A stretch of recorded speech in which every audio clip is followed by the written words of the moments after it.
Hello दोस्तों, come on on the board just listen प्रस्तुत है आज आप लोगों के लिए आपका अपना YouTube channel DS teaching centre पे क्लास 10th से त्रिकोणमिति का सवाल, जिसमें कि क्लास 10th वाले बच्चे को टोटल त्रिकोणमिति कोई भी टॉपिक होगा तो उनको शुरू से लेकर के अंत तक का सल्यूशन मिलेगा। और अभी जो है आप लोग का स्टार्टिंग जो है चैप्टर त्रिकोणमिति है, जो आप लोग त्रिकोणमिति के साथ साथ अन्य चैप्टर भी होगा।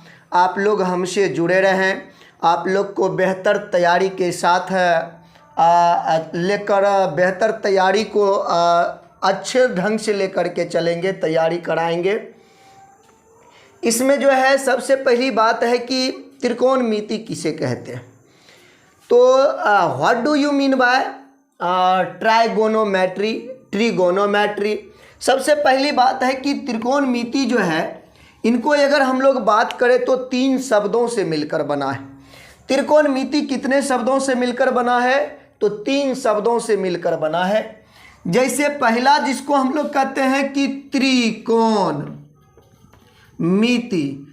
त्रिकोण में जो है पहला एक शब्द त्रि है, दूसरा शब्द जो है कोण है, और तीसरा शब्द जो है वह मिति है।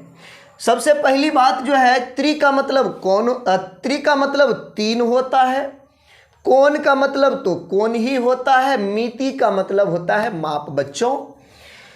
और इंग्लिश की बात हम लोग करें तो ट्राइगोनोमेट्री की बात, तो ट्राई शब्द जो है, ये ट्राई का मतलब होता है 3 हिंदी में। गोनो का मतलब होता है माप, नहीं, गोनो का मतलब होता है कोण या भुजा। गोन को हम लोग गोनो को गोन भी बोल सकते हैं, या गोनो शब्द को गोनिया भी बोल सकते हैं। तो इसका हिंदी जो हो गया कोण या भुजा। और एक शब्द आता है मैट्री, एक शब्द क्या आते हैं? मैट्री। मैट्री को हम लोग हिंदी में या ग्रीक शब्द में मेट्रॉन कहते हैं। मेट्रॉन शब्द को हिंदी में हम लोग माप कहते हैं। अर्थात हम लोग त्रिकोणमिति का परिभाषा जो बनाएंगे, सबको मिला करके 3 कोणों या भुजाओं का माप करना ही त्रिकोणमिति कहलाता है।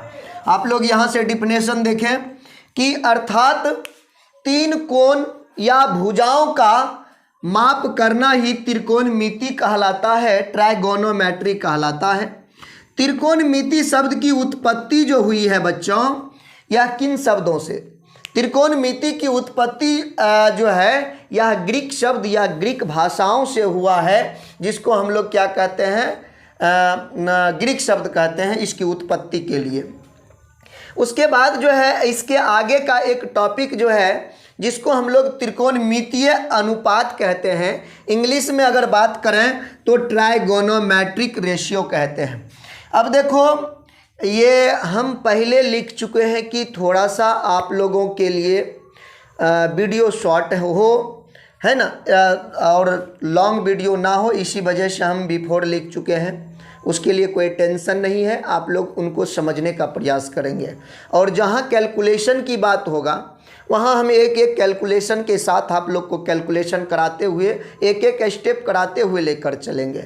लेकिन यहाँ पर जो है थोड़ा सा हम पहले भाषा को लिख दिए हैं। तो ये त्रिकोणमितीय अनुपात का परिभाषा जो है, मिति में भुजाओं का अनुपात एवं कोणों का संबंध का अध्ययन करना ही त्रिकोणमितीय अनुपात कहते हैं। या दूसरे शब्दों में, समकोण त्रिभुज के भुजाओं के कुछ अनुपातों का उसके न्यून कोणों के सापेक्ष अध्ययन करना ही त्रिकोणमितीय अनुपात कहलाता है। क्या सही बात है कि नहीं? बिल्कुल सही बात है। यही में जो है ना, त्रिकोणमितीय अनुपात को हम लोग त्रिकोणमितीय फलन भी कहते हैं। त्रिकोणमितीय अनुपात को ही हम लोग त्रिकोणमितीय फलन भी कहते हैं। दोनों एक शब्द है, समान शब्द है, त्रिकोणमितीय अनुपात। अब क्वेश्चन रहता है कि त्रिकोणमितीय अनुपात की संख्या, त्रिकोणमितीय अनुपातों की संख्या कितने होते हैं? तो त्रिकोणमितीय अनुपातों की संख्या 6 होते हैं, जिसमें कि आप लोग को भी कुछ पता होगा या नहीं पता है तो हम लोग सीखेंगे। पहला होता है त्रिकोणमितीय अनुपात 6 जो होते हैं। पहला साइन थीटा है, कोसेक थीटा है, कॉस थीटा है, सेक थीटा है, टेन थीटा है और कॉट थीटा है। ये हम लोगों का जो है त्रिकोणमितीय अनुपात है। त्रिकोणमितीय अनुपात की संख्या 6 होते हैं। त्रिकोणमितीय अनुपात की संख्या 6 होते हैं, लेकिन त्रिकोणमितीय अनुपात को जो है ना संक्षेप में हम लोग शॉर्ट फॉर्म में क्या कहते हैं? त्रिकोणमितीय अनुपात को संक्षेप में शॉर्ट फॉर्म में साइन देखें आप लोग कैसे लिखा हुआ है, इसको संक्षेप में SIN बोलते हैं। और कोसाइन आप लोग देखें कि कोसाइन किस प्रकार से लिखा हुआ है, तो इसको हम लोग शॉर्ट में कॉस बोलते हैं। या आप लोग टेन को देख लीजिए, पहले के समय में टेंजेंट लिखा जाता था, लेकिन इसको संक्षेप के टाइम में संक्षेप के रूप में जो है TAN लिखा जाता है, टेन। ये जो है कोटेंजेंट का जो है संक्षेप में कॉट लिखते हैं। कोसेकेंट का मतलब जो है इसको हम लोग शॉर्ट में कोसेक कहते हैं। और सेकेंड को हम लोग शॉर्ट फॉर्म में शेक कहते हैं। सेकेंड को हम लोग शॉर्ट फॉर्म में क्या कहते हैं? शेक कहते हैं। सबसे पहली बात है कि त्रिकोणमिति जो है कौन त्रिभुज के लिए लागू होता है? त्रिकोणमिति जो है वह समकोण त्रिभुज के लिए लागू होता है। कौन त्रिभुज के लिए? समकोण त्रिभुज के लिए। हम आप लोग स्क्रीनशॉट लेना चाहते हैं तो स्क्रीनशॉट ले सकते हैं।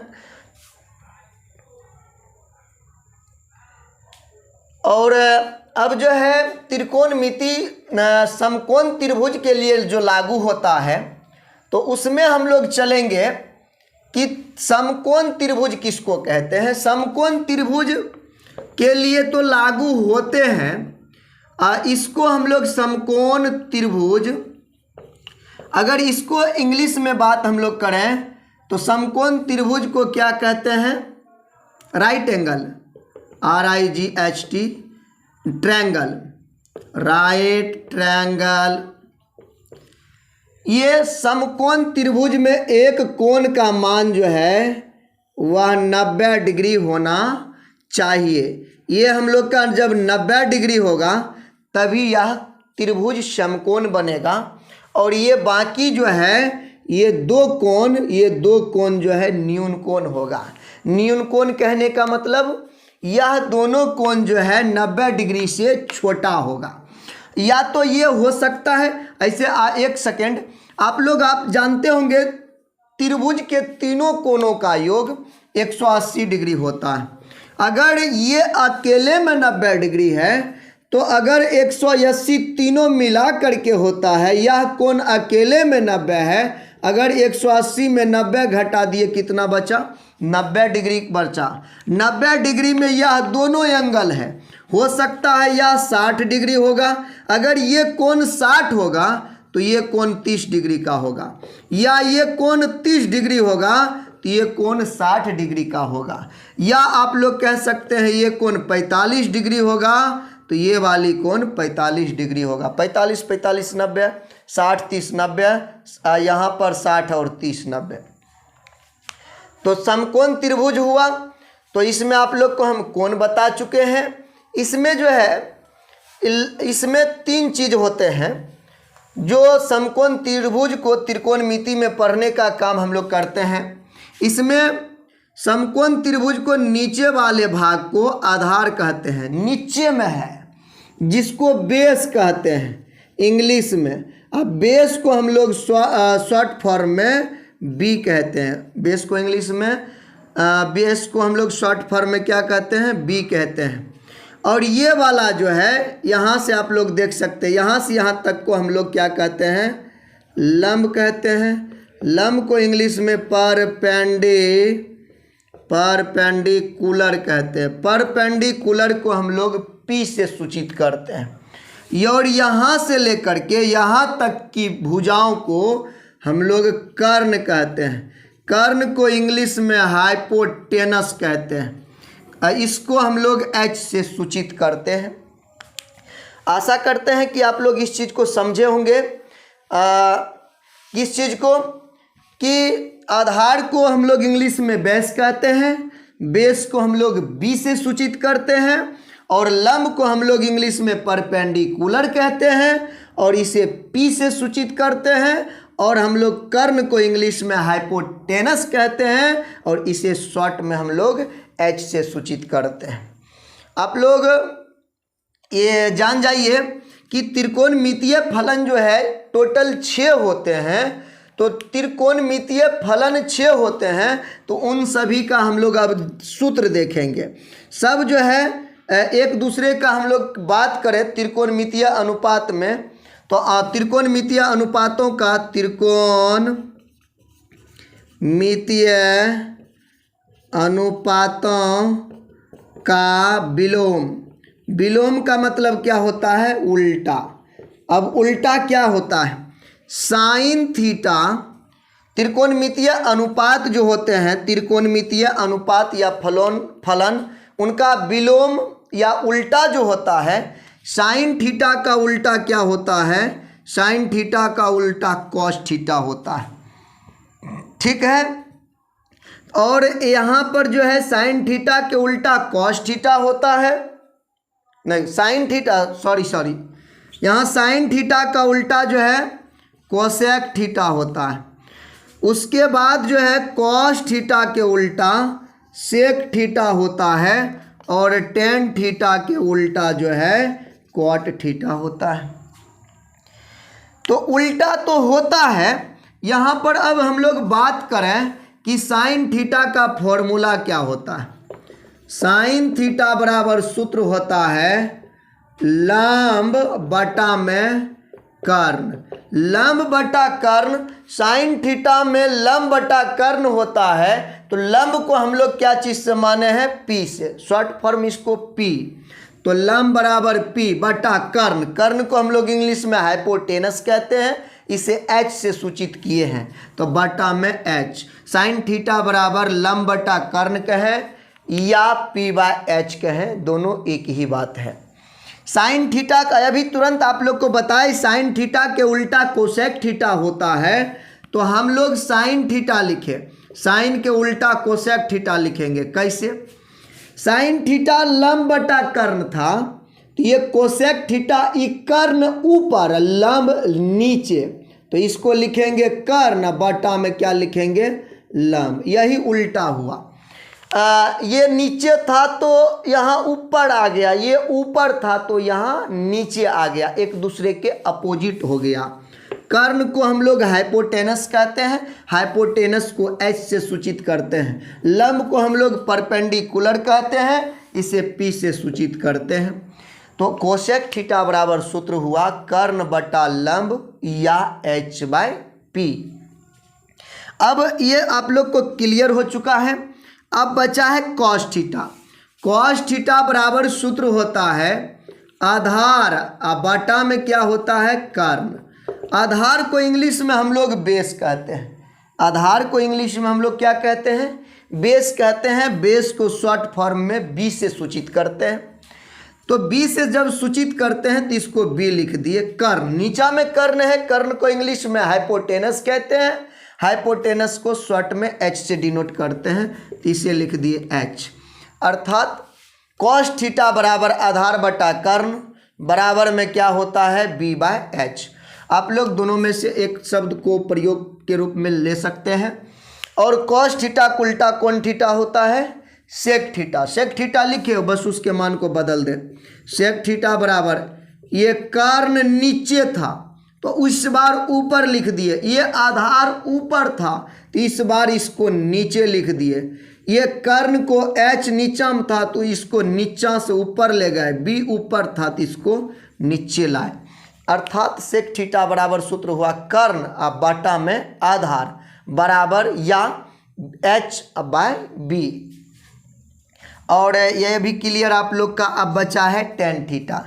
टेन थीटा जो है, टेन थीटा बराबर सूत्र होता है लंब बटा में क्या होता है, आधार। लंब बटा में आधार। हम लोग लंब की जो बात करेंगे, लंब को इंग्लिश में हम लोग परपेंडिकुलर कहते हैं, इसे पी से सूचित करते हैं। आप लोग को ये बार बार बता रहे हैं। इसे पी से जब सूचित करते हैं तो इसको लिख दिए पी। अब बाय, और आधार को इंग्लिश में हम लोग बेस कहते हैं, इसे क्या चीज़ से सूचित करते हैं, बी से, तो नीचा में लिख दिए बी। तो tan थीटा बराबर सूत्र हो गया लंब बटा आधार या पी बाय बी। अब tan थीटा का उल्टा कौन थीटा, क्वाड थीटा, तो इसी को पलट दीजिए नहीं आप, तुरंत बन जाएगा इसका आधार, अब बटा में क्या हो जाएगा, लंब हो जाएगा, बी ऊपर पी नीचे। तो कॉट थीटा बराबर सूत्र क्या बना, आधार बटा लंब बराबर में बी बाय पी। आज दोस्तों बच्चों आप लोगों को इस वीडियो में यहाँ तक ही मिलेगा, और अगर यहाँ तक समझने में कोई समस्या होगा तो आप लोग कमेंट बॉक्स में ज़रूर मिलेंगे, उसको हम रिकवर और सुदृढ़ करने का प्रयास करेंगे। लेकिन मेरे अनुसार से यहाँ तक तो वीडियो को कंप्लीट और फाइनली बहुत बेहतरीन ढंग से अंडरस्टैंड किए हैं। आप लोग इसको देखें और फिर ऐसे ऐसे वीडियो को पाने के लिए जो है आप लोग एनी टाइम जो है हमारे YouTube channel DS teaching centre से मिले, और अगर वीडियो अच्छा लगे तो हमारे प्रोत्साहन के लिए वीडियो को लाइक शेयर एंड सब्सक्राइब कर बेल आइकन ज़रूर दबाएं, और अंत में हमारे साथ एक बार जय हिंद बोलें। जय हिंद।